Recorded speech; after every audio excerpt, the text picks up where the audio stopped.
So, Jimmy, yeah, back in England, a place that you know really, really well. How's the first couple of weeks of the tour gone?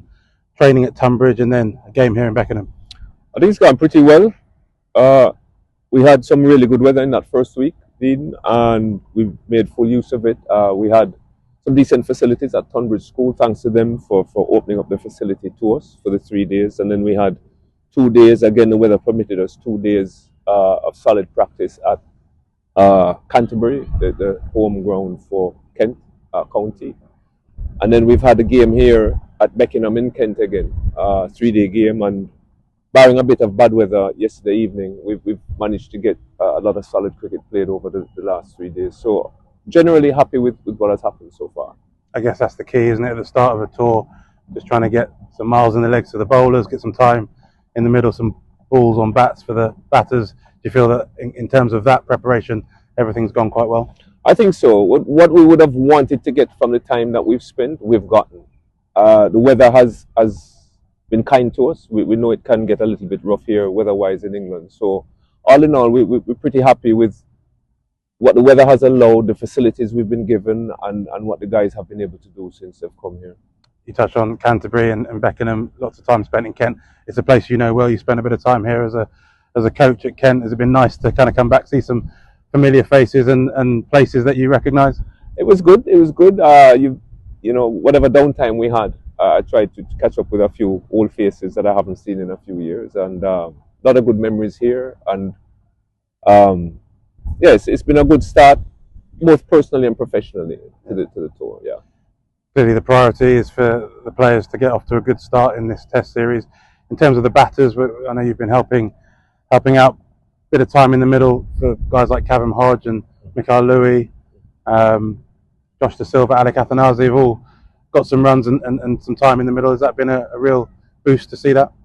I think it's important that they get as much live practice as they can in conditions that a lot of them are not familiar with. I would say that irrespective of anywhere they travel outside of the Caribbean, a lot of them have never toured England before. Some have, but a lot of the batters haven't. So it's an opportunity for them to get as acquainted as they can with conditions before they run into the international opposition. And I think they've done it pretty well.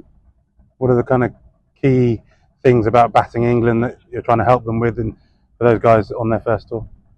Well, just to give them a little bit of a heads up on what conditions may be like. At the end of the day, they're going to have to experience it for themselves. But it's a really good group, I think, in terms of their ability to and their willingness to learn. Some of them went to Australia a few months back and they showed this capacity to learn very quickly, and I'm hoping that continues. And as a coach, you can't ask for more than that. They'll work hard, they'll learn quickly, and what we can do is just try and give them maybe a little heads up on what to expect, both in terms of conditions and opposition. Touched on that tour to Australia, a lot of, I guess, interest and enthusiasm around that win in Brisbane. Do you feel that's kind of carried on now for this next assignment for the Test team, that there's a kind of buzz around this Test team now as they look to try and build on that? Well, we definitely want to build on it. I can't speak to what is happening outside or around, but I do know from a team and a squad perspective, it was a great fillip for us.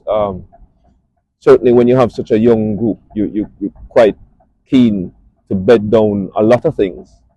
Some of them are early in their careers, and results like that can help the teaching process because it reinforces and hopefully moves certain things from theory to reality.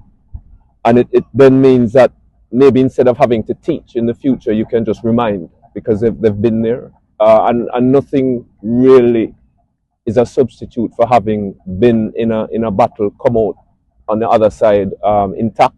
And yeah, it helped. And hopefully, you know, as a group that's young but growing, hopefully we can add to that going forward. And do you get a sense of real enthusiasm from the group coming here on a tour to England? It's always a special place. The West Indies all had so much success over the years here.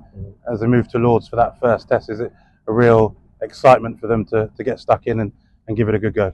Well, I think there's an excitement around Test cricket. I don't quite know if this generation view England and Lords in the way that my generation or previous generations might have. But I do know that they're dead keen on international red ball cricket. So once they're in that frame of mind, I'm happy.